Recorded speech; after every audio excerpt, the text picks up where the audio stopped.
Sandy, will you call the roll? Trustee Lautner is absent. Trustee Zora. Here. Trustee Council. Here. Trustee Sheehan. Here. Trustee Stewart. Here.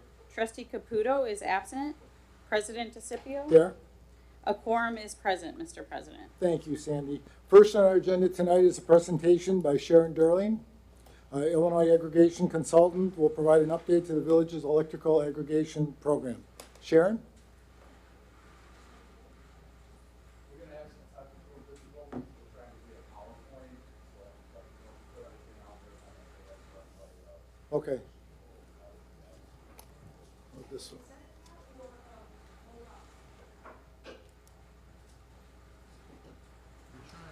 Just to repeat what you were saying, Director Raddy, so we're having some technical difficulties in utilizing the overhead screen here, and so we have copies of the PowerPoint up with the village board. Okay, so Sharon, if you want to go ahead and present into the microphone, and then they can refer to their handout. Thank you so much, Village Manager and Village President and trustees. Thank you for having me here. This is simply an update. There's no action to be taken this evening, although at the end of our little 5-page summary, there's sort of a decision mode for the next meeting, end of August. And I'm here at this time to tell you where you are in your green electric aggregation program and respond to any questions that may come up, or maybe next month you'll come up with them. But on the first page, it's just a little history. As you recall, 12 years ago, voters, along with 800 in some other Illinois municipalities, passed the aggregation referendum. And in the initial years, you enabled cumulative savings well over $1 million for your residents at no change in service. Then in 2018, the village began a green electric aggregation program. It's called ComEd Price Match, wherein there was zero rate risk because we could no longer get rates to save residents money, as in the early years. We were enabling a green electric aggregation program. Residents could opt out or they could choose to participate, but it's resulted in a substantial decrease in your carbon footprint that you've helped residents to do. They can't get this green energy through ComEd. So how does that happen? It's through renewable energy certificates. The EPA says when you purchase renewable energy certificates, which the supplier does in the name of the village, you can claim you own green power. So our last page here, I'm just kind of moving quickly because this is short. To date, just in the last 6 years, I only have up through June, we're in August, or July. Gosh, we're in July now. The village offset close to 134 million kilowatt hours from renewable energy certificates generated by wind generation facilities located here in the Midwest. So that's a significant impact at zero added cost to the ComEd rate that you've enabled your residents to engage in. No downside for the residents. They're free to opt out. We're welcome that if that's what folks want. And there is magic. We've got it there. I'm on the 4th page now. Thank you so much. Just little images there that show the greenhouse gas emission volumes that have been offset with your program. Your program expires in November, so a decision would be needed to be made at the end of your August meeting. But I'm here today just as an update, respond to any questions so I don't kind of slam you with decision mode next month. There's just one supplier that offers this program. It's MC Squared Energy Services. We'll go to the last page, Director Reddy. They are offering the exact same program that you're currently in. By the way, I ran right by it. You rank number 80 in the United States for municipalities in terms of percentage green power used. I see a furrowed brow, and that's true, and we can point you to the EPA website to it's kind of amazing. Most communities don't even get engaged in that, but Grange Park is a little bit forward on that, I'll say. Maybe a lot forward on that. So the options are you could receive no green energy in a small annual grant or continue with your current program. You could do that program. A second choice would be for 1, 2, or 3 years. 3 years would kind of put it to bed. I don't think the options are going to improve significantly because forward market prices, this is a commodity, forward market prices for RECs, I'm kind of running fast here, renewable energy certificates are the RECs that we purchase that are the green energy, represent green energy. Forward prices are up 40% in 2027, so it's a steep expense. So we can still offer the program today. I don't know if it would be available in the future, but it's here and now. And I will stop and be happy to accept any questions, or maybe there are none, but we can talk about it now before hit decision mode next month. Thank you, Sharon. Does any of the board members, trustee Jamie, go ahead. Thanks. I just had questions. You said it's up 40% in 2027 from what it was last year? The renewable, no, from their forward market pricing in commodities, and so renewable energy credits are trading for 3 years from now 40% higher than they're trading today. So there have been some steep increases and will continue to be steep. So what would the increase be for the residents then if we were Oh, to continue next year? Good question. I move quickly, Trustee Zora. The residents would pay exactly the ComEd rate, and astonishingly, it is astonishing to me, the ComEd rate even dropped. It dropped quite a bit last year. It's dropped incrementally this year. So that's a good question, but it's moot to this program in that this program always adheres to the ComEd rate. It's the supplier that would take that increased risk. Thank you for asking that Okay, thank you. question. Thank you, trustee Zora. Anyone else on the board? Trustee Stewart, nothing? Okay, so Sharon, at the August 26th meeting, then we'll have to make a decision? Yes, you could suspend the program. I'd say 3 options: suspend the program, continue as you currently have it today. Then it's a choice of 1, 2, or 3 years, or take a small civic contribution and end the green impact that you've been doing so well with. We wouldn't want to do that. Not that I have I won't place my opinion here. It's your choice. Yes, that's for next meeting. Okay. No other questions from the board? Staff, anybody? Any more questions? No?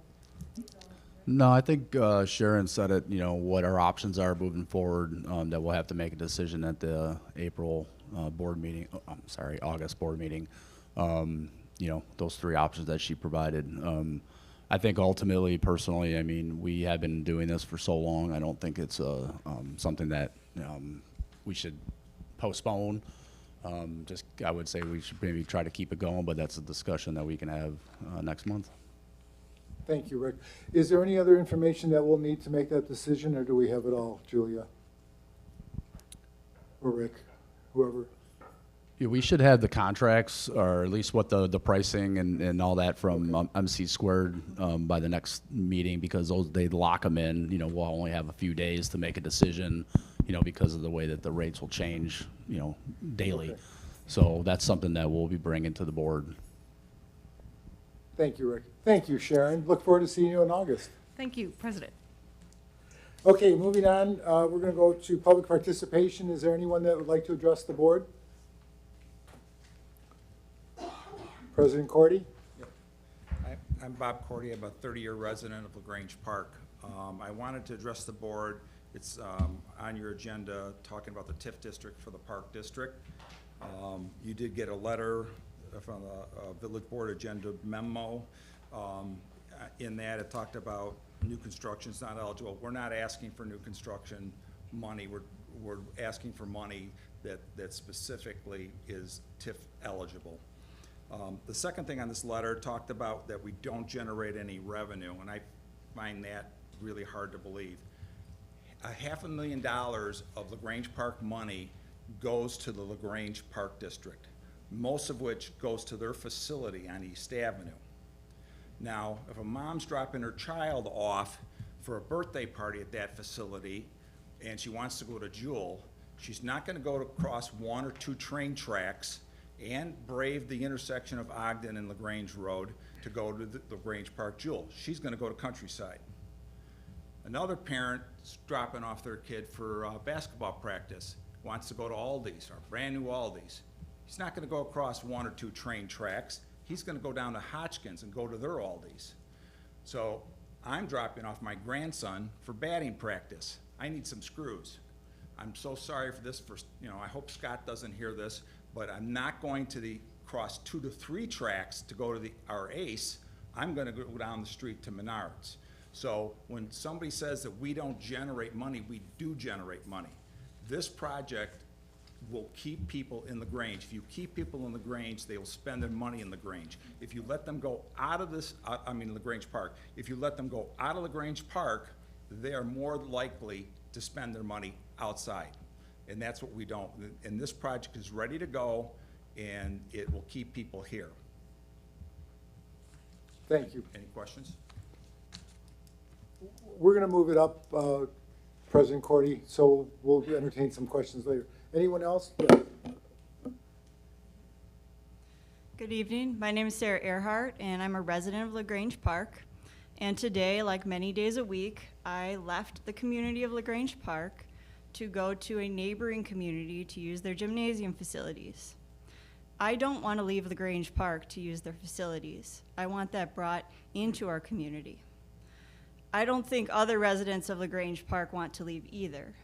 I think it would be a feather in the village's cap if we built this gymnasium facilities, brought those programmings back home to our community, and reinvested the money these people are spending on outside programs in our own community. So I would like the village to allocate TIF funding to the Community Park District Gymnasium project as applicable. Thank you. Thank you. Jessica? Okay. Ms. Sauer? Okay. Okay, so anybody else care to address the board, sir? No? I'm a resident of 40 years. I just wanted to see what the meetings are like. I'm glad you're here. I'm going to be at a ski council meeting on the last Tuesday of the month. And this is being 5 Tuesdays this month. So I can come to this one. Normally I can't make it. Well, we're grateful that you're here. I just want to see what's going on. Thank you. Okay, so we're going to move on with the consent agenda. Sandy? The items on this evening's consent agenda are as follows. A, approval of the minutes for 1, Village Board meeting June 25th, 2024. 2, Village Board closed session meeting June 25th, 2024. 3, Village Board work session meeting July 9th, 2024. B, action. Accounts payable and payroll summary. Motion 1, to authorize the president and chairperson of the finance committee to sign the register for bills and authorize the treasurer and village clerk to sign checks in payment of operating bills and salaries as itemized in the check registers. And motion 2, to authorize the village treasurer and village clerk to sign checks in the payment of payroll and other bills that become due between this date and the next village board meeting, with subsequent approval of the payroll register and voucher register by the Board of Trustees at its next meeting. Motion to approve consent agenda is presented. So moved. Second. Motion is second. Sandy, call the roll. Trustee Lautner is absent. Trustee Zora? Yes. Trustee Council? Yes. Trustee Sheehan? Yes. Trustee Stewart? Yes. And Trustee Caputo is absent. The motion passes unanimously, Mr. President. Thank you, Sandy. I'm going to take presidential privilege and move 14C2 up to currently. So Trustee Stewart. Thank you, Mr. President. So this is the Community Park District request for TIF funding. General background, the Community Park District of LaGrange Park recently submitted a request for economic incentive funding from the 31st Street Barnesdale TIF District for the expansion of the recreation area at 1501 Barnesdale Road. The total project cost is estimated at $14 million and will be funded largely by the $10.7 million referendum passed by LaGrange Park residents in 2023 last year, as well as additional capital funds from the Park District. So the incentive request is for $2.8 million. Staff is seeking the Village Board's feedback and direction on the Community Park District's application for TIF district funding. The following points are included for discussion. New construction is not eligible for TIF funds. Eligible costs for this project are limited to site demolition, storm trap system, stormwater management, concrete walks, parking lot, and irrigation. The Park District property does not generate incremental revenue to pay for improvements, and any improved economic incentive would be a contribution of funds generated by other tax-paying properties. For the fiscal year 2023 reporting period, the 31st Street Barnesdale TIF District had a fund balance of $1,537,579, with $1,324,999 designated to be paid for improved projects, including streetscape improvements and redevelopment agreements with Postal 31, Dubach Electric, and Happier Now Cafe and Market, which leaves us at a surplus for the reporting period of $212,580. The village has not yet embarked on the 31st Street Corridor Streetscape Study, so the full extent of the necessary public improvements, improved aesthetics, parking, and traffic safety for the district is not yet known. This item is for discussion only. Do you want me to go ahead? Go ahead, Sort of Trustee start with Stewart. my comments. First off, I'm all for the expansion of the Park District. I think this puts the board in the village in a tough position. We have a fund balance currently of 1.7 million. Okay, and we have projects that are currently earmarked. We have streetscape improvements, which is 708K. We have the business redevelopment agreements that we stated here. Those are about 616K.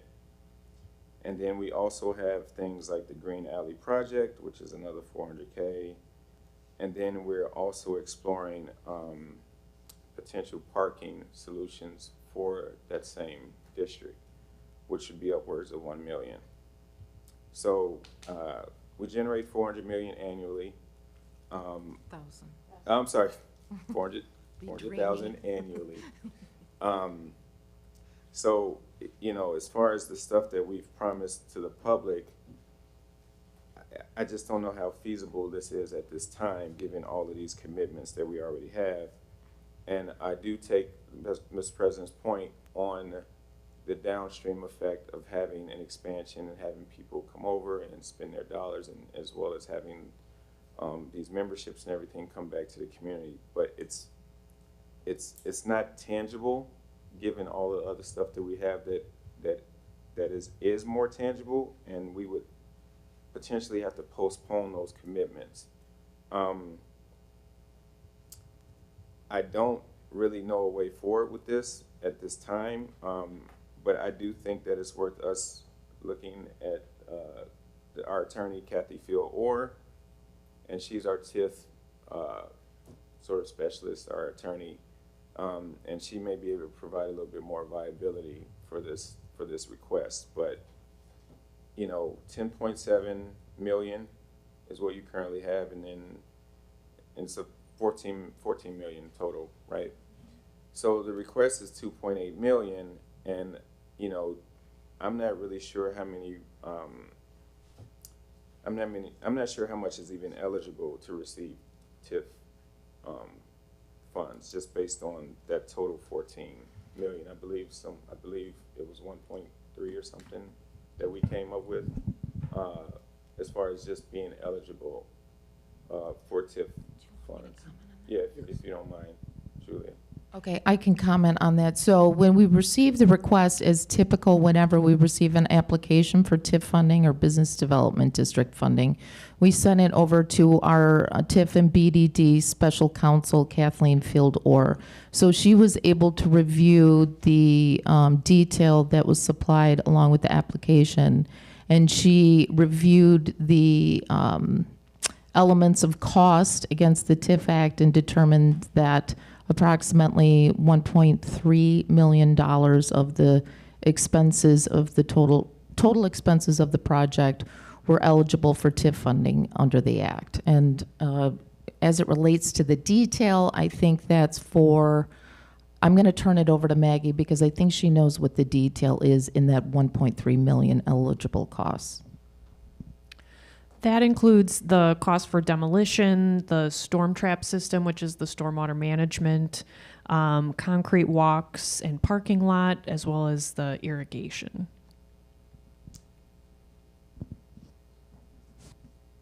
Right.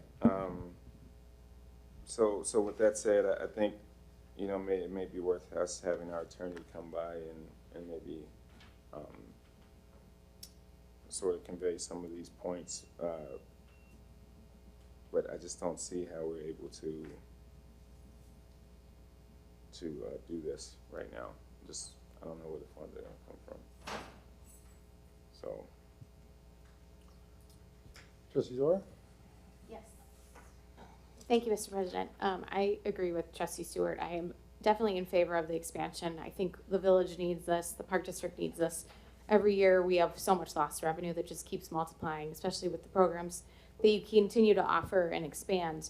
I also would really love to give the Park District some money, but I don't know how we would do that right now.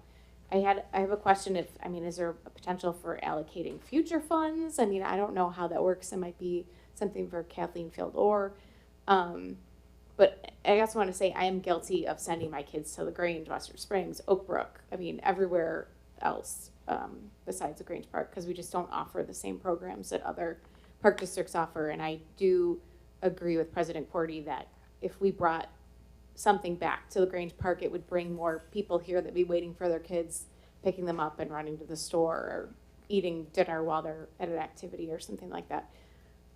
So I guess that's my question. Is there a way to allocate future funds? Certainly there is. So if you think about the various redevelopment agreements that the village has engaged with the private sector investments that were made, those were pay-as-you-go models consistent with our policy.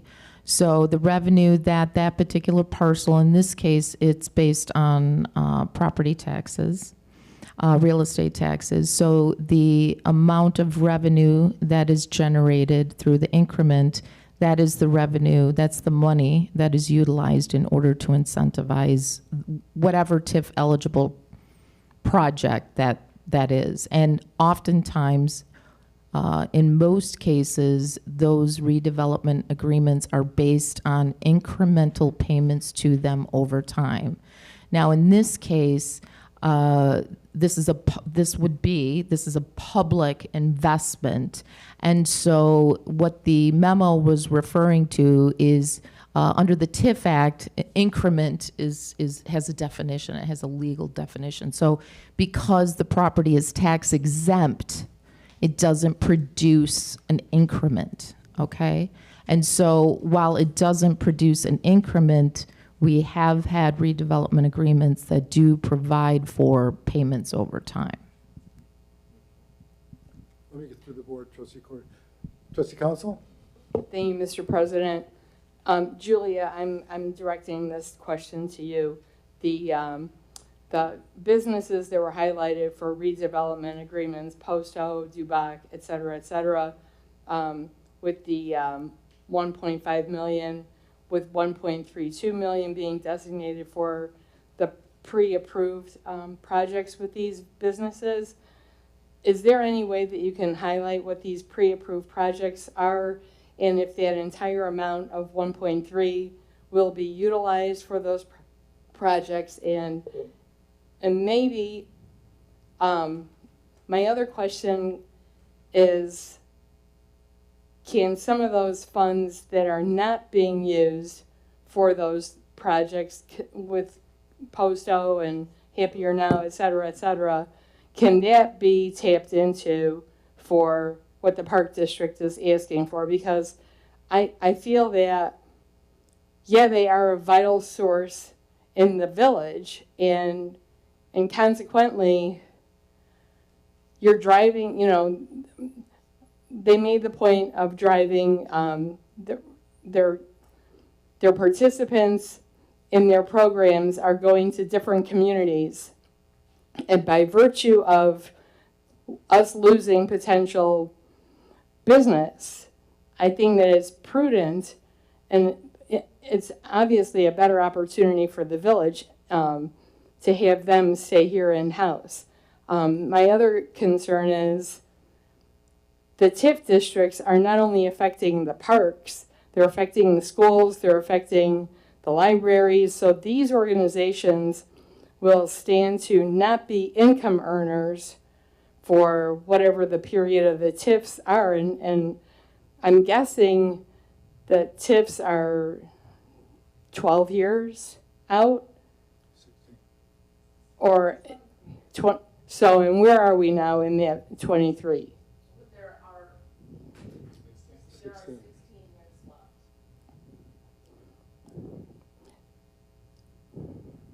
There is 16 years left in the TIF district. So 16 years before the park district and the school and the library are able to increase any of their income. That's a long time. And, you know, I don't think that project with the park district can wait that long of a time. And I also think that it's a health benefit to having a facility like this in our village. Everybody seems to be focused on getting healthy, staying healthy, doing, you know, the right thing. And I think that by helping them to do the right thing, we're doing the right thing. So I don't know if you can answer any of that about the funding, or if you have to, you know, direct it to the TIF attorney. Let's see what we can do here.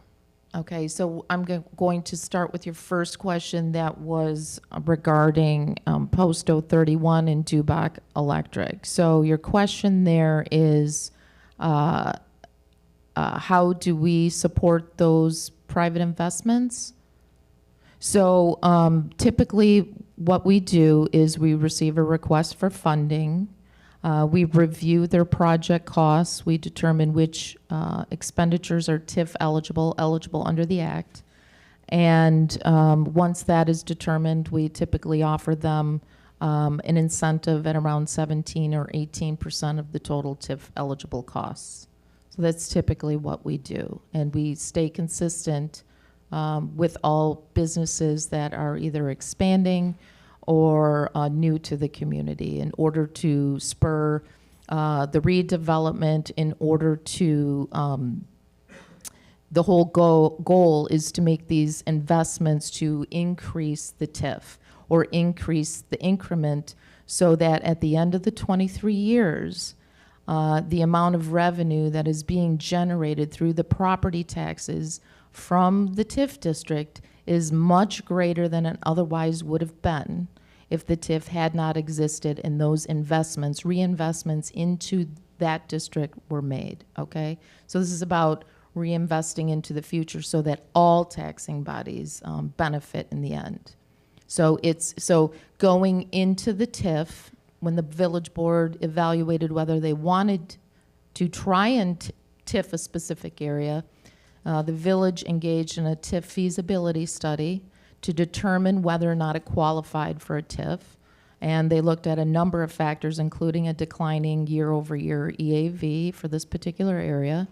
And through utilizing a consultant, in this case, SB Friedman, determined that we met the qualifications under the TIF Act for a conservation TIF.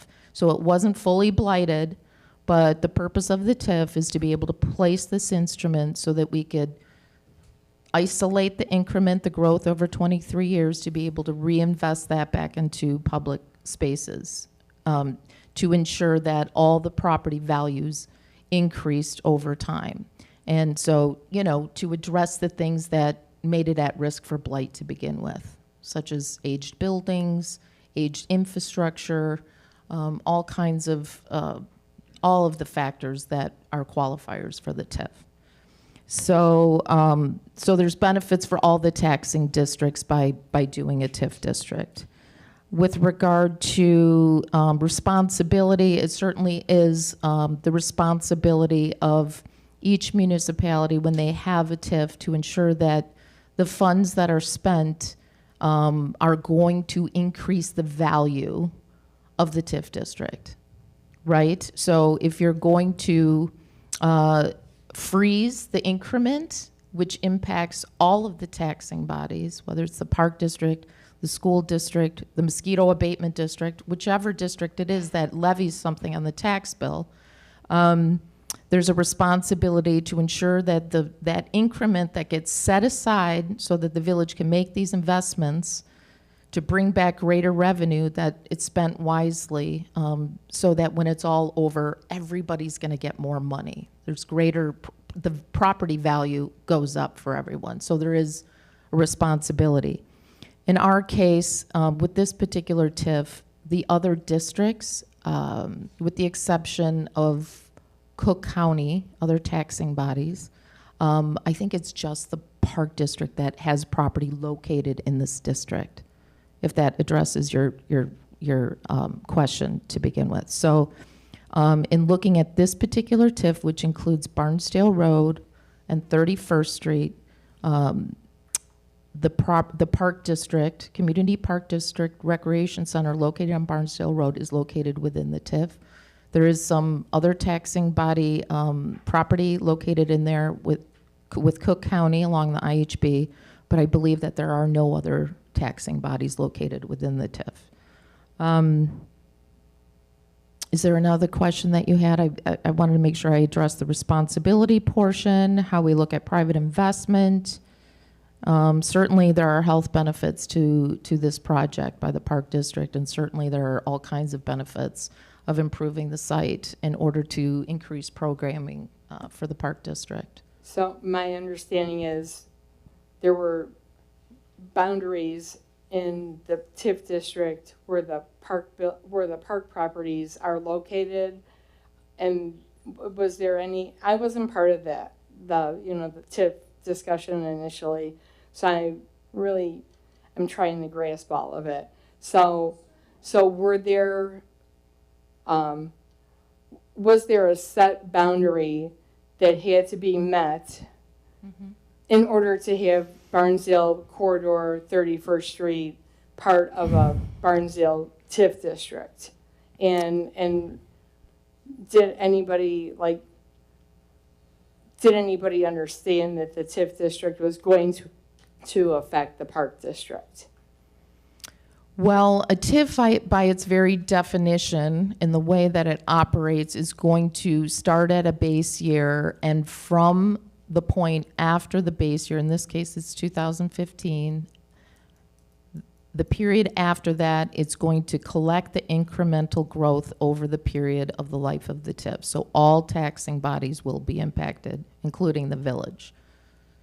The increment goes into a separate TIF district account. So those property taxes go over there for the purpose of reinvestment. So each year, before or during or right after we file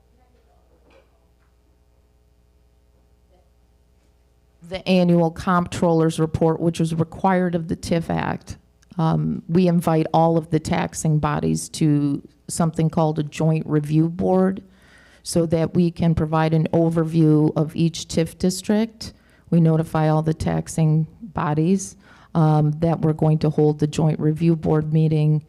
They come to the meeting and they review the condition of the accounts, what was included on the comptroller's report, as well as the projects that were conducted over the review period. So we really make it a point to make sure that all of the taxing bodies are engaged and aware of not just that they're affected by it, but they know how the money is being used year over year. So that's very important to us. And then I think you had one other question. Were they?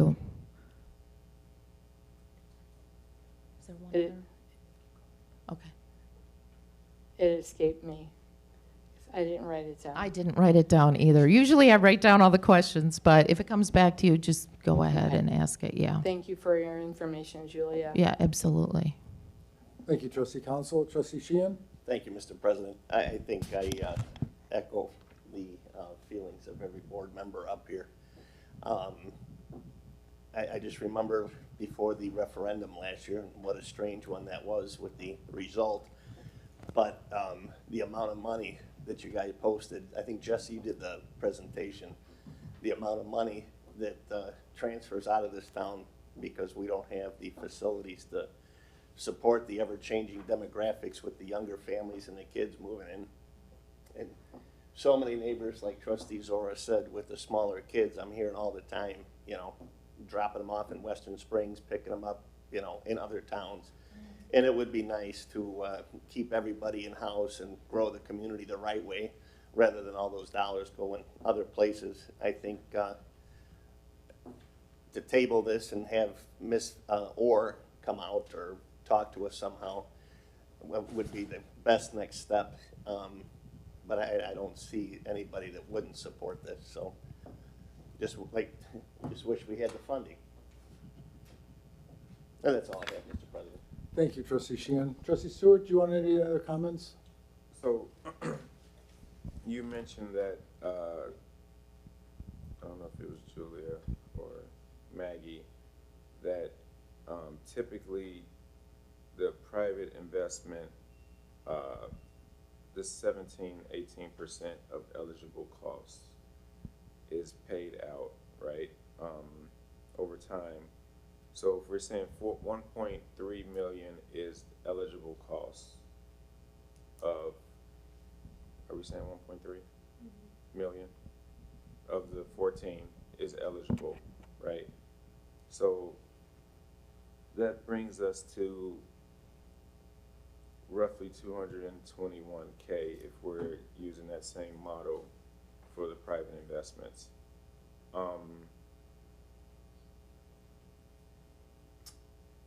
Would that be something that we could try to squeeze over time? Obviously it's not 2.8, but you know, that's some sort of way of saying that we want to contribute some, but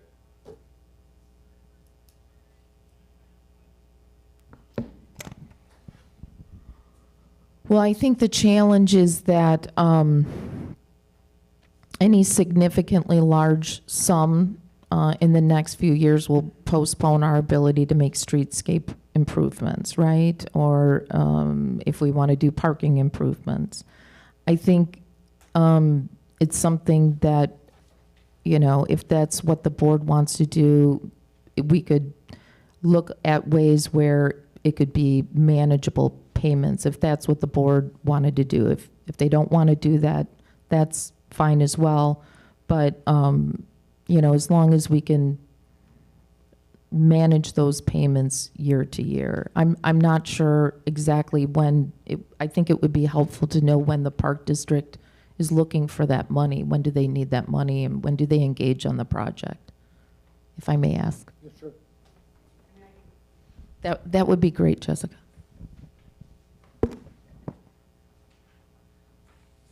Thank you for listening to our proposal here and considering this really important project. You know, I spoke to Julia and Maggie earlier, and I said I'm not envious of your position at all. The Park District is in a position, a very unique position, where for the first time in 56 years, we have the opportunity to expand indoor recreation for the community. We passed a $10.7 million referendum back in April of 2023. We have 5 years to issue those bonds. So that being said, the cost of this project is increasing about 4% every month right now. So we wait 5 years, we don't know where we're gonna be. And we don't know where our EAV is gonna be. So at this point last year, we weren't able to issue 10.7, we were only able to issue 9.3, which wouldn't have put us close to even getting there. The TIF eligible, the 1.3 would be huge. You know, essentially, the Park District is looking at we're in a situation where we would need to move pretty quickly on this project. You know, we have a shovel-ready project that is not only going to bring potentially $500,000 annually back into the community, it's also going to generate over $700,000 in jobs annually for this community. That includes about $87,000 in just summer seasonal jobs for kids under the age of 22. That's money that goes right back into this community. So again, when we look at the Barnesdale, you know, I've read the plans, the Barnesdale TIF district. The Park District is also in 2 TIF districts, obviously. And we've kind of analyzed that. If both TIFs perform as they have for the past 6 years, about almost $700,000. If there's no improvement in the TIF districts, about $700,000 in money that would have been allocated to Park District improvements will have been diverted into the TIF districts. With a $1.2 million budget, that's a lot. That's a lot for us. The board has generously allocated TIF funding to projects to the Park District before. If you remember, we had, I want to say $25,000 that was allocated to a $125,000 project. No, I'm sorry. $350,000 project over at Memorial Park for the fitness courts, because the board recognized the economic impact that that project would have in that district. This is much of the same. It's my understanding the YPV distribution center is for sale, which is directly adjacent to Haynesworth Park. This type of improvement would again bring hundreds of people to the Park District every single day, making that location more desirable for a more diverse clientele. So oftentimes in communities like LaGrange Park, you see these commercial developments attracting breweries and more adult recreational activities. You know, the more attractive we make that area, you know, the more people are going to be interested in that space. And then again, in the same vein, one of the biggest criticisms we hear from our Ready Teddy parents is, hey, you know, brand new parents driving down Barnesdale Road, they're like, where are we going? You know, travel kids that come from out of town down to Haynesworth, they're driving down an alley and they're like, where are we? You know, and then they get to Haynesworth Park. So we understand the need for improvements in that area. You know, the board is concerned that, hey, you know, yes, we've got money that's being diverted annually that we could use for park improvements. We see our residents investing $500,000 every year into other communities. And we're just kind of in a do or die situation right now. It's basically a now or never. That's kind of where we're at. So Jessica and the members of the park board, when do you anticipate that you want to have your funding secured by? When do you plan to have the shovel hit the ground? So the Park District, the board has approved a bond parameters ordinance. We're looking to get re-rated at the end of this month and potentially look for a bond sale in September. So once the bonds are issued, we have 3 years to spend the money.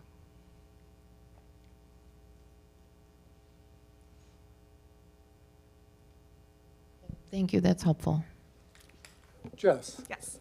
So you guys you're short by 4,000 or something, 4 million, I mean? We're short about $4 million, Do yeah. you have any other avenues of getting financing besides us? So we're exploring other avenues, obviously, so we're talking to our legislators and everything like that. So we are in communication with them. The issue is the only grant opportunity besides the DCEO grants is the OSLA grant. The max for that is $600,000. So, and that does not fund primarily indoor infrastructure. So this project's not even eligible for that.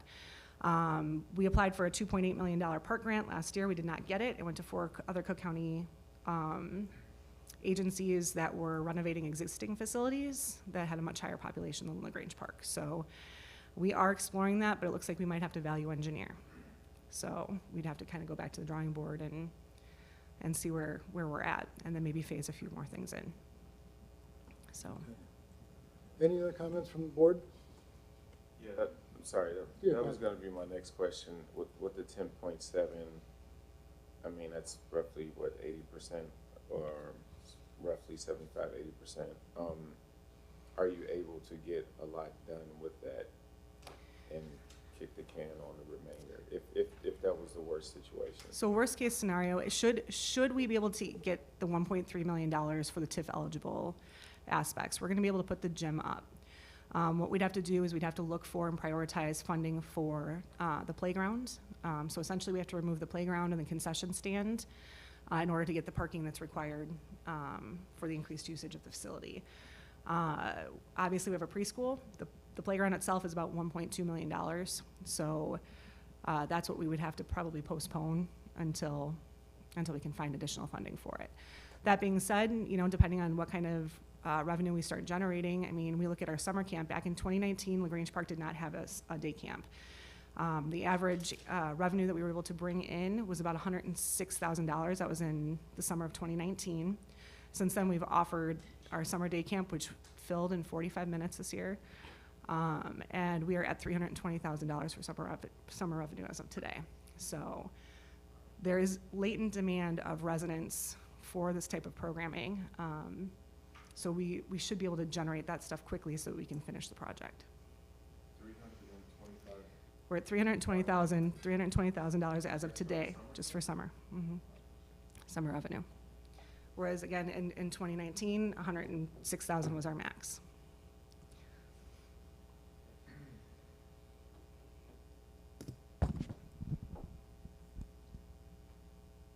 Trustee Stewart, to answer your question, staff can prepare some financial data for the next meeting to answer your question about the feasibility, financial feasibility of payments. So what I think you're feeling up here is what I'm feeling is that we would love to help, we're going to help the Park District in some way. You guys are in the same game we are to make our residents a better life. And so we have to join together and make it happen. The 2.8 million ask is not there, obviously. We don't have that money. Whether we can generate something for the Park District, certainly we will. If the board, I'm sure the board will agree to something, well, what's in our legal means to do. So I think getting Kathy Orr here, finalizing this concept and getting an agreement going would be the best option. Great. Thank you. If I can provide any additional information, you know where to find me. It's summertime, so. Well, it's a long time coming because Trustee Lautner and I were on this park board when we went to referendum twice for a new facility in a gym, and it was denied by 9 votes the first time and 15 votes the second time. But we were close. Very close. And then unfortunately you guys put up your building and you couldn't afford to put a gym up with it, so now that's where we're at today. Yep. So I think it's a definite advantage for our community to go down this path and help you. It's just a matter of what we can do. Sure. We appreciate any Thanks, assistance that can be Jessica. provided. Thank you very much. One last question. How to break, from the time to break ground and to the completion of this project, how much time were you looking at? So we'd be looking for probably 12 to 18 months max. And we would not have to shut down operations during the project. No. President Cordy, did you have a question or a comment? No, my only comment was is that, Could you step up to the mic, please? It was mentioned that this project will increase property values. So that's going to be part of it. And the other thing was is that, streetscape and all that is also public domain, like our project is public domain. So you can't say, we shouldn't spend it on this because it's public domain, and you're going to put in a parking lot or streetscape because that's public domain too. So I don't quite see the difference. That's my only point. We're going to hopefully get an answer to that difference, okay? I don't know if I got an answer. I can, Thank you. I Go can, ahead. if I may, Yes, Mr. go ahead. President, we're not suggesting that at all. I think, I had a chance to go through some of our old strategic planning notes and how did we get to the point of, putting a TIF in place? Why did we put a TIF in place? What were the challenges we were facing? So I had an opportunity to kind of look at the history of how we got to where we were.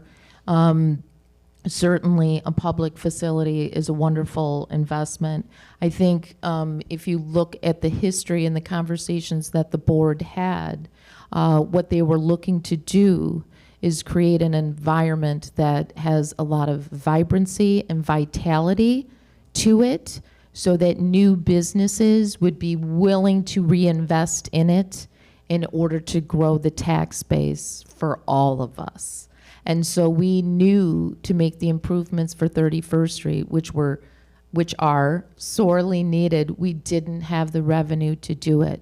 So we looked to the TIF district as well as the business district as opportunities to be able to raise that revenue without having residential taxpayers or business taxpayers pay more without their tax bill going up. So that was why we looked to that. So it was really about how do we create a vision of vibrancy in this corridor? What does it take to do that?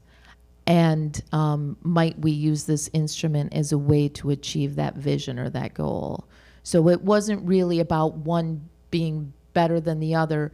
It was when we as a village think about what is our role and responsibility, we're always, thinking about, the 77 miles of sidewalk that we're responsible for, the 33 miles of roads, and this many miles of water and sewer infrastructure. So we're always focused on streetscape and how do we bring more taxpayer dollars to this community, much the same way that you're talking about the leakage that we don't want. And it sounds like the village board does not want any leakage to go to other communities.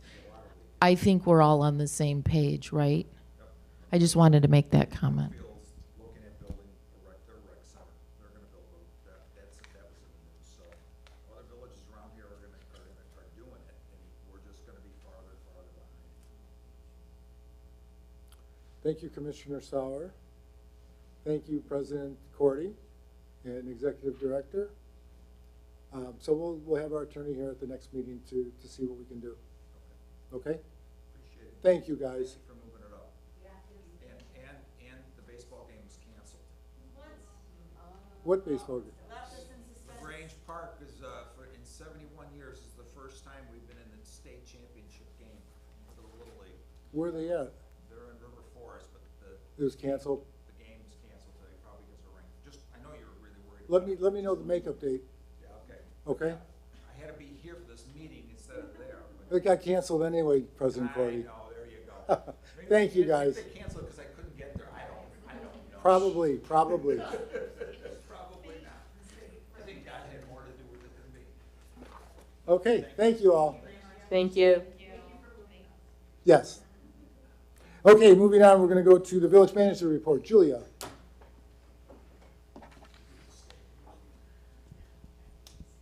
Thank you, Mr. President. I have 2 items to report on this evening. The first is regarding the cameras in this room. So our viewers that are watching from live internet or from Channel 6 or Channel 99, they will all notice that the way that our board meetings is presented very differently with these very sophisticated new cameras. So we have, 4 new cameras located in this board room, and they are all being operated by David Karaffa, who is in the operations room outside of here in the hallway. Each of the cameras has a number of presets that where he, as the operator, can move in and out to each of you speaking very quickly. And it provides the viewer a much greater viewing experience, which is very important because we aim here for transparency and understanding of the issues that the board discuss. So it's a fantastic project. The cameras are hard to locate when you first come into the room, but they look great. I want to make sure that we give thanks to a couple of folks that helped make this possible. I'm going to start with the village board. You approved this expenditure for us to provide our viewers and our residents a much better experience to your meeting. So thank you for the support on this very important project. I'd also like to thank David Karaffa, who operates these cameras and who provided his insight as to the scope and the project elements to ensure that we had a good project when all was said and done. Maggie, who helped put it all together. The West Suburban Cable Agency. So this is a cable agency made up of 5 communities: LaGrange Park, LaGrange, Western Springs, Indian Head Park, and Riverside. They, as a board, approved the grant for over $35,000 to pay for this project. So these improved cameras came at no expense to the village ultimately, other than staff time to ensure that it was well done in the end. Also like to give thanks to LTTV and LT High School. If it was not for their expertise, the project would not have gone as well as it did. So along with David Karaffa, thanks to Bill Allen and the cable group over there. So I just wanted to make sure we gave proper thanks because I know you can't all see how great it looks, but you will later on. The second item I wanted to report on this evening, Mr. President, is a letter that was provided to me by our police chief, Tim Contois. Chief received a letter from the Illinois Law Enforcement Accreditation Program. And if I may, I'd like to read it. Sure. Dear Chief Contois, it is my pleasure to inform you that the Illinois Law Enforcement Accreditation Council has recognized and awarded the LaGrange Park Police Department I-LEAP accreditation at the Tier 1 level. Accreditation is evidence and recognition of the continued highest level of professional police service provision to the LaGrange Park community by the leadership and personnel of the LaGrange Park Police Department to enhance the quality of life in the community. Congratulations to you and the department. So congratulations, Chief. Congratulations to all staff that supported it and our police officers and everyone on staff. And congratulations to the village board for supporting this achievement. And with that,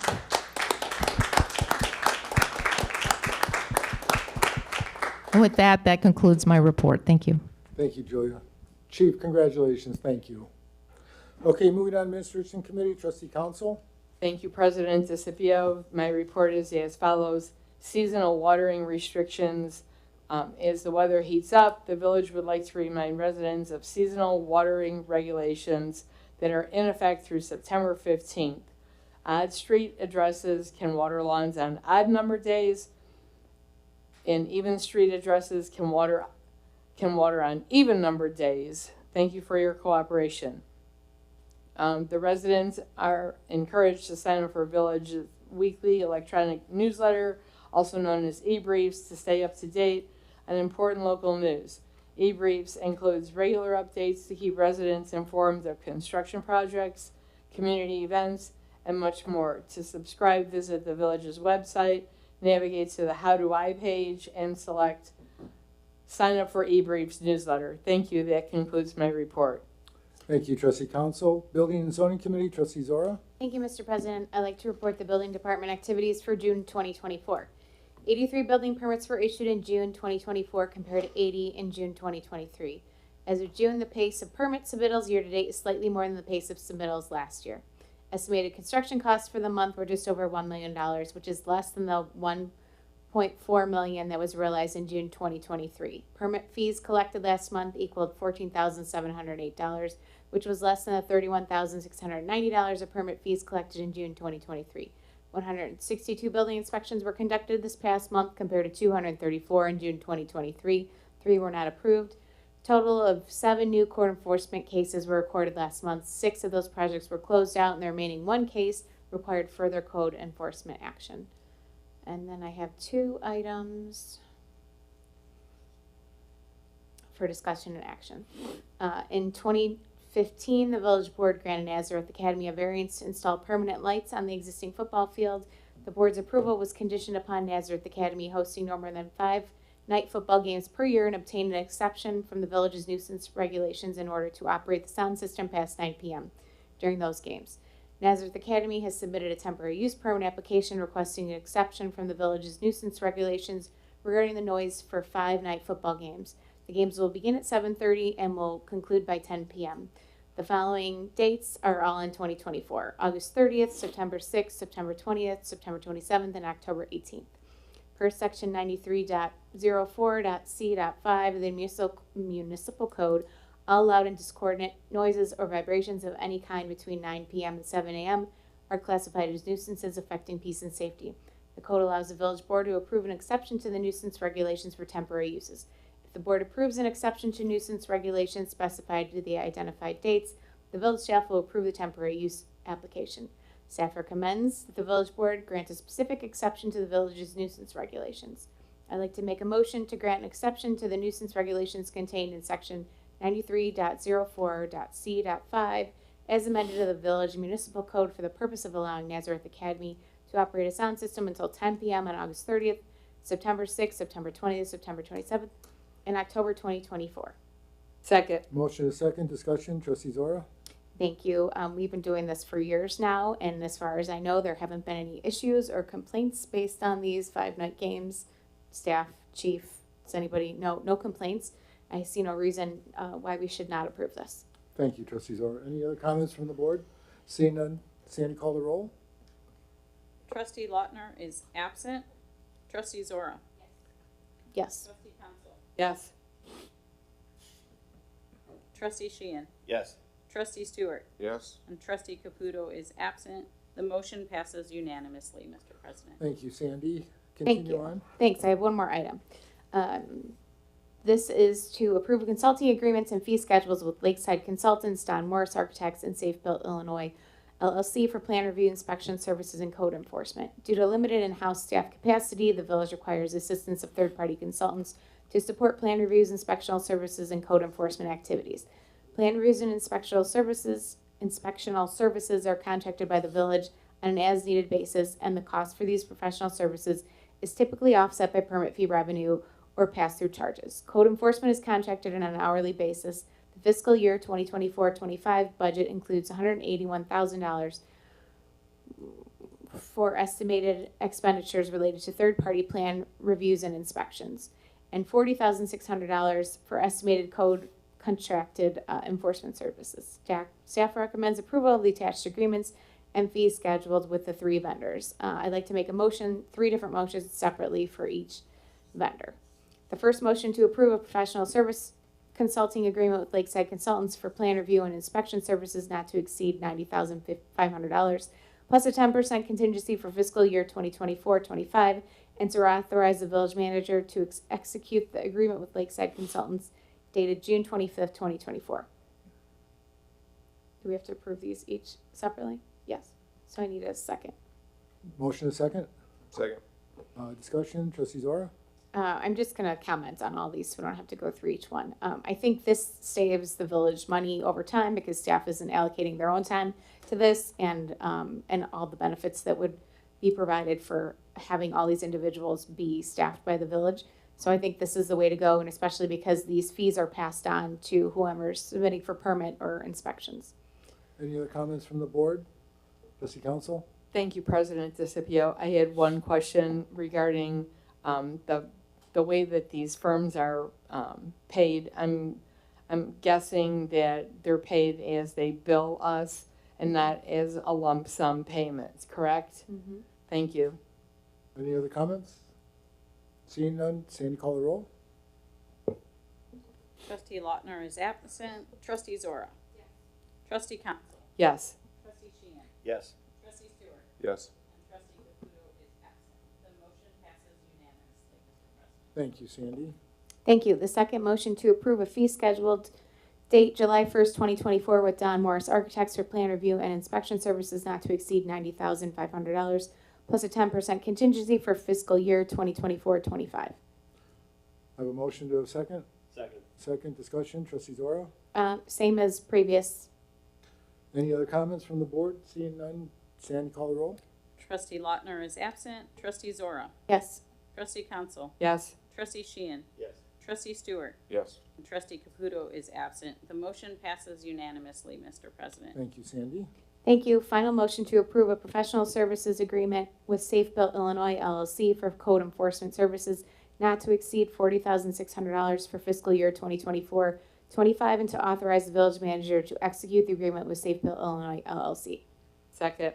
Motion second, discussion, same thing, trustee Zora? No additional comments. Any other comments from the board? Seeing none, Sandy, call the roll. Trustee Lautner is absent. Trustee Zora. Yes. Trustee Council. Yes. Trustee Sheehan. Yes. Trustee Stewart. Yes. Trustee Caputo is absent, and the motion passes unanimously, Mr. Thank you, President. Sandy. And that's all I have. Thank you. Thank you, trustee Zora. Number Engineering Capital Projects Committee, trustee Stewart.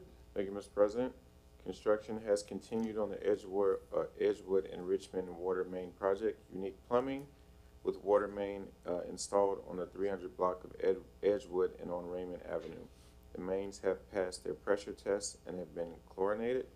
Water main installation on the 400 block of Edgewood will be completed in early July, and water services connections to homes is expected to start on July 28th.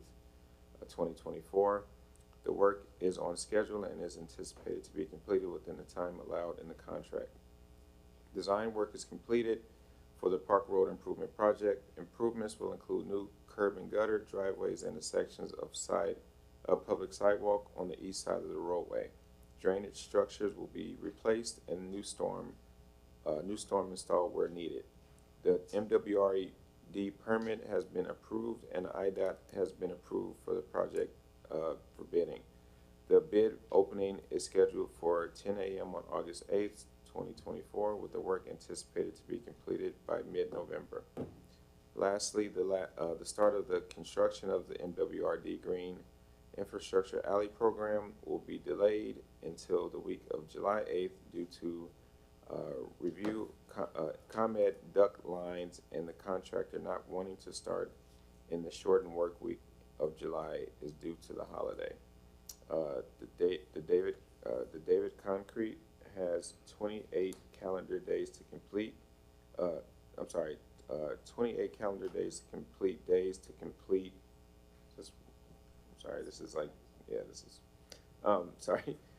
David Concrete has 28 calendar days to complete the alleys once work begins. It is anticipated that the work will be completed within the allotted time allowed in the contract. And that concludes my report this evening. Thank you, Trustee Stewart. Public Safety Committee, in place of Trustee Caputo, Trustee Sheehan. Thank you, Mr. President. I have one question for clarification on Trustee Stewart's report. The design work for Park Road, that is only for the 500 block this year, correct? For clarification. Yes. Okay. Thank you. All right, we'll go with the police department for June. Total number of crimes reported for the first 6 months of 2024 are 34% lower than last year, with 115 incidents reported this year compared to 163 last year. Traffic enforcement is at 1,886 total tickets issued through June.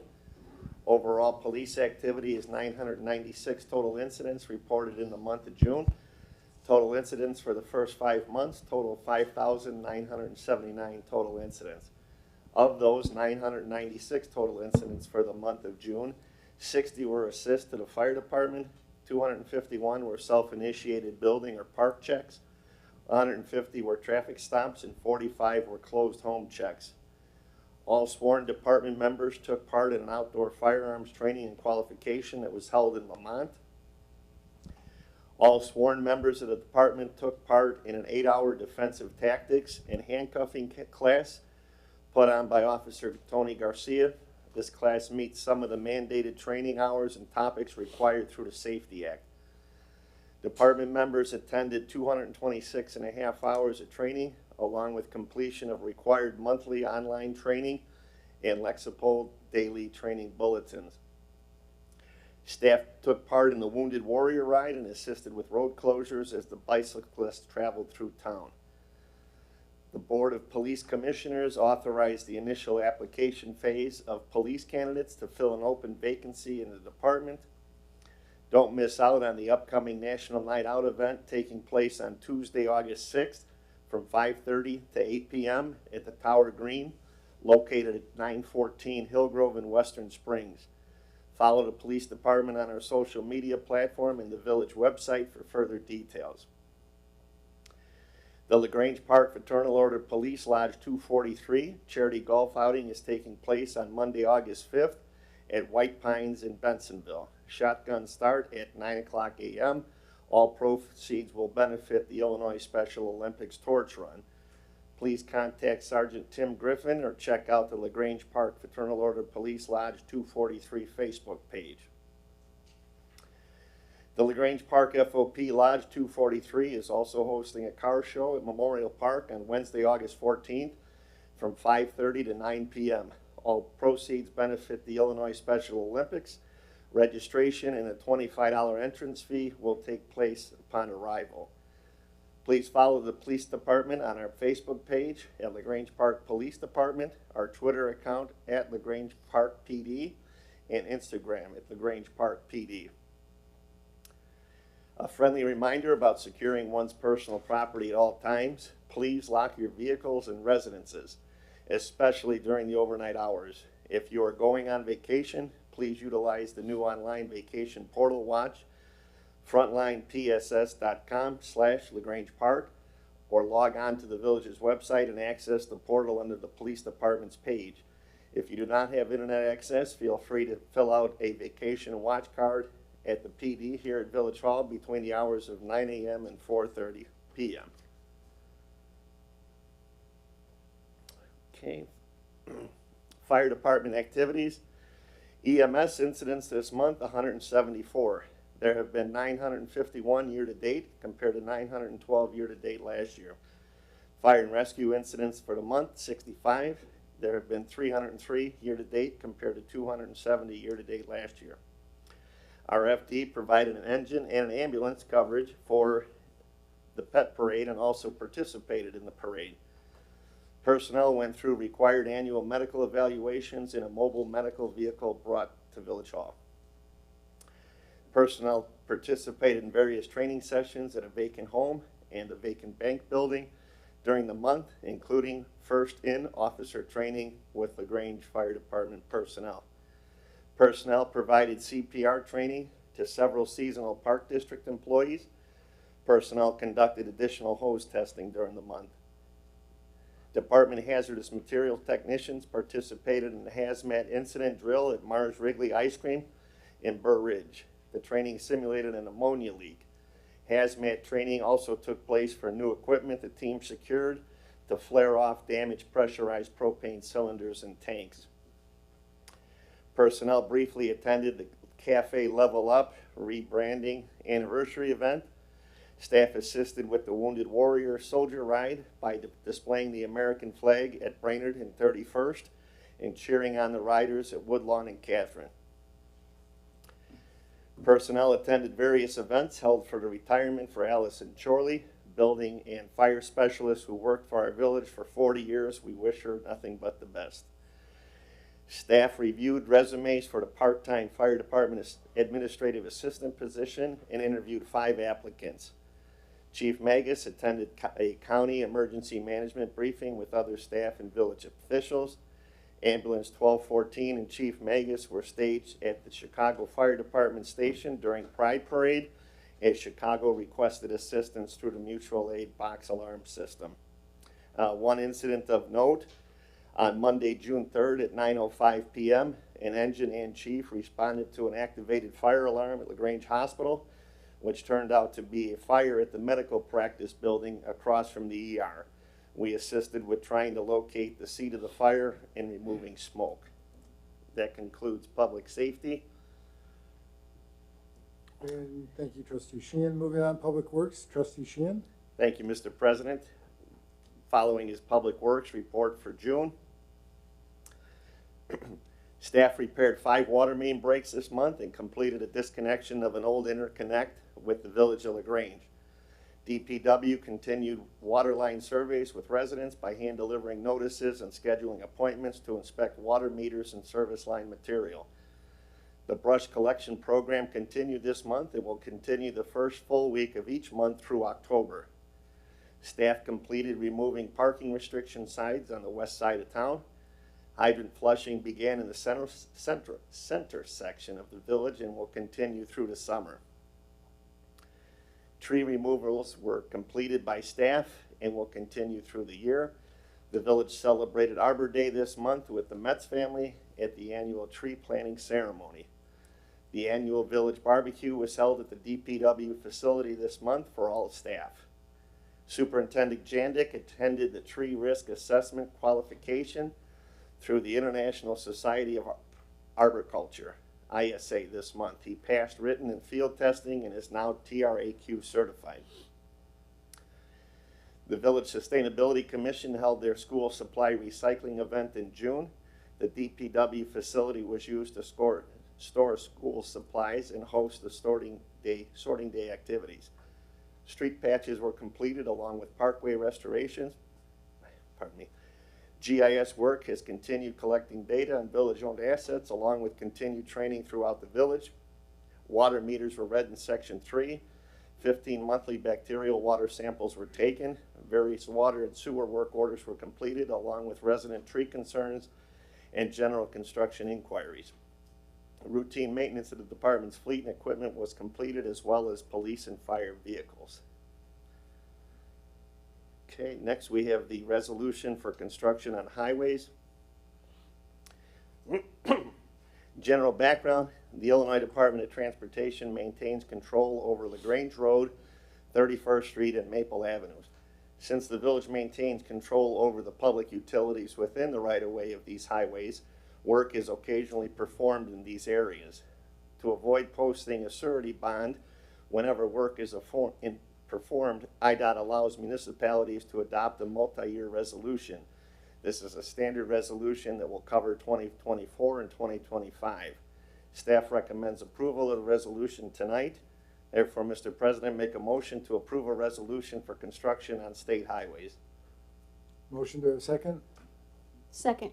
Motion discussion, trustee Sheehan. Thank you, Mr. President. This is a formality. Any other comments? Seeing none, Sandy, call the roll. Trustee Lautner is absent. Trustee Zora? Yes. Trustee Council? Yes. Trustee Sheehan? Yes. Trustee Stewart? Yes. Trustee Caputo is absent, and the motion passes unanimously, Mr. President. Thank you, Sandy. And then lastly, we have change order number 1, Edgewood Richmond Water Main Replacement Project.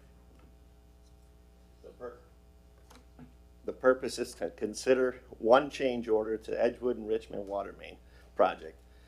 General background: at the May 14, 2024 village work session meeting, the village board awarded a contract to Unique Plumbing Company Construction in the amount of $1,721,119.95 for the Edgewood and Richmond Water Main Replacement Project. The village budgeted $1,981,900 in the water fund, capital outlay $570,805,000 for the project. Project construction is moving swiftly with all the water mains installed, pressure tested, chlorinated, sampled, and approved by the IEPA to begin making service connections. Due to field conditions and contractor recommendations, the following change order is presented for the board's consideration.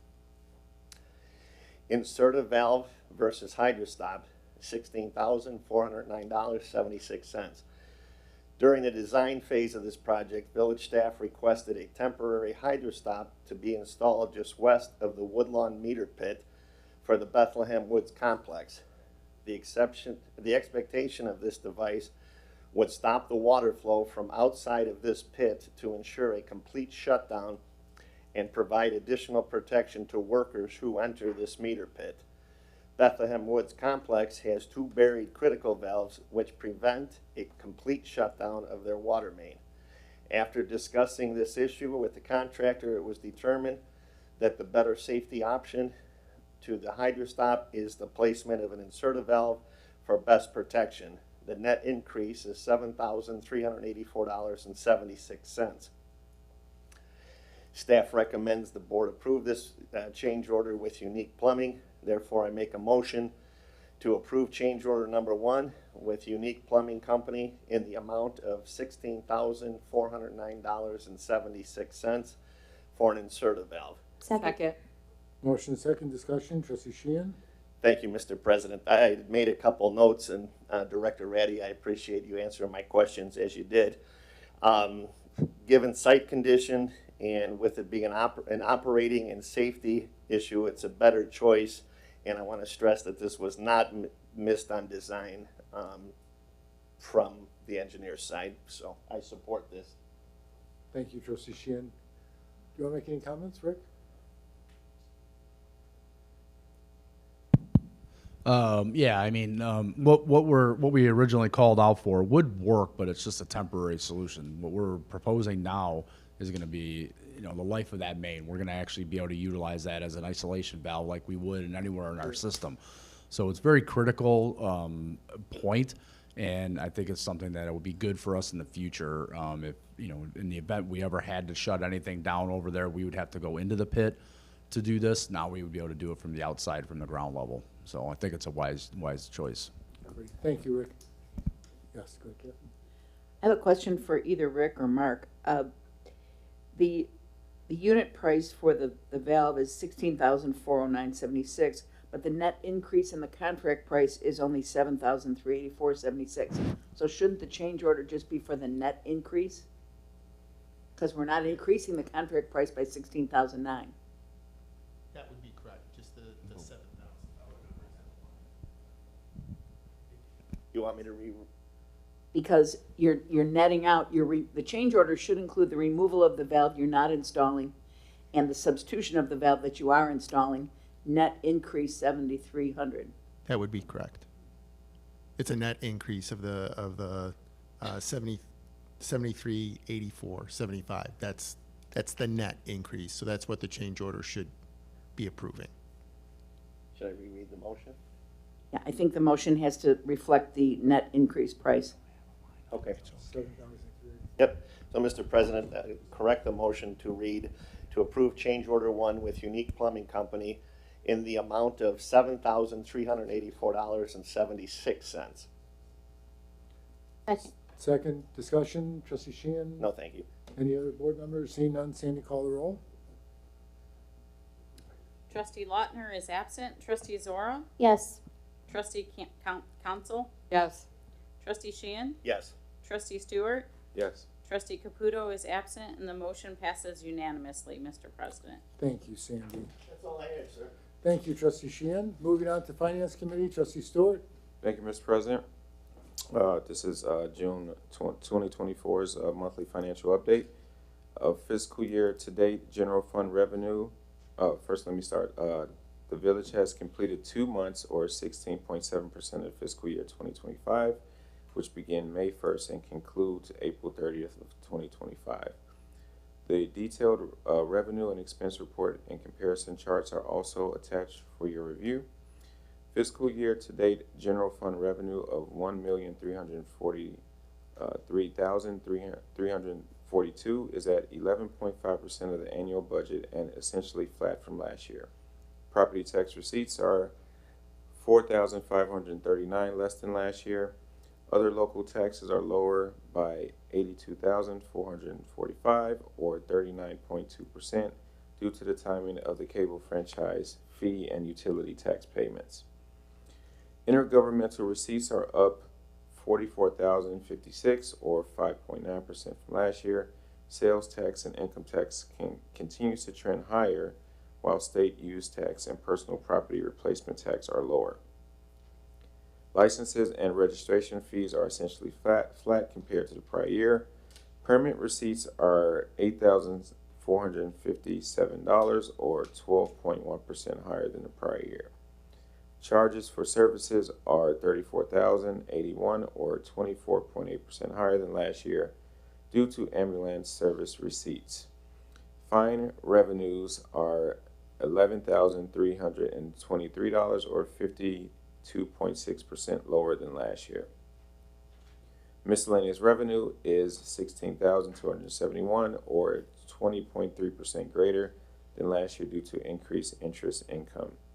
General fund expenditures of $1,600,963 are at 14.6% of annual budget and $156,495 or 10.8% greater than last year.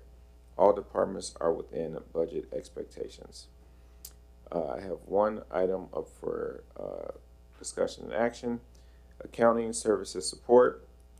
Purpose is to approve accounting services support from Lauterbach and Amen.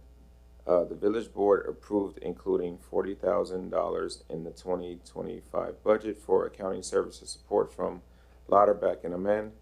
The finance department has been utilizing Lauterbach and Amen for assistance in preparing the annual audit and plans to utilize their services for the remainder of fiscal year 25.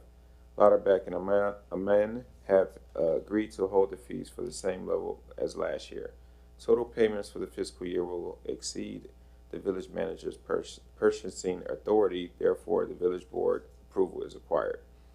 Staff recommends that the board approve or authorize the use of Lauterbach and Amen for accounting services support and to not exceed the amount of $40,000. This item is up for discussion and action. Do I have a second? Oh, sorry, There you sorry, go, yes. Janine. I need to make a motion to approve accounting services support in the not to exceed amount of $40,000 from Lauterbach and Amen LLP. Second. Okay, discussion, Trustee Stewart? This is critical services that are needed, and I have no other further comment. Any other comments from the board? Seeing none, Sandy, call the roll.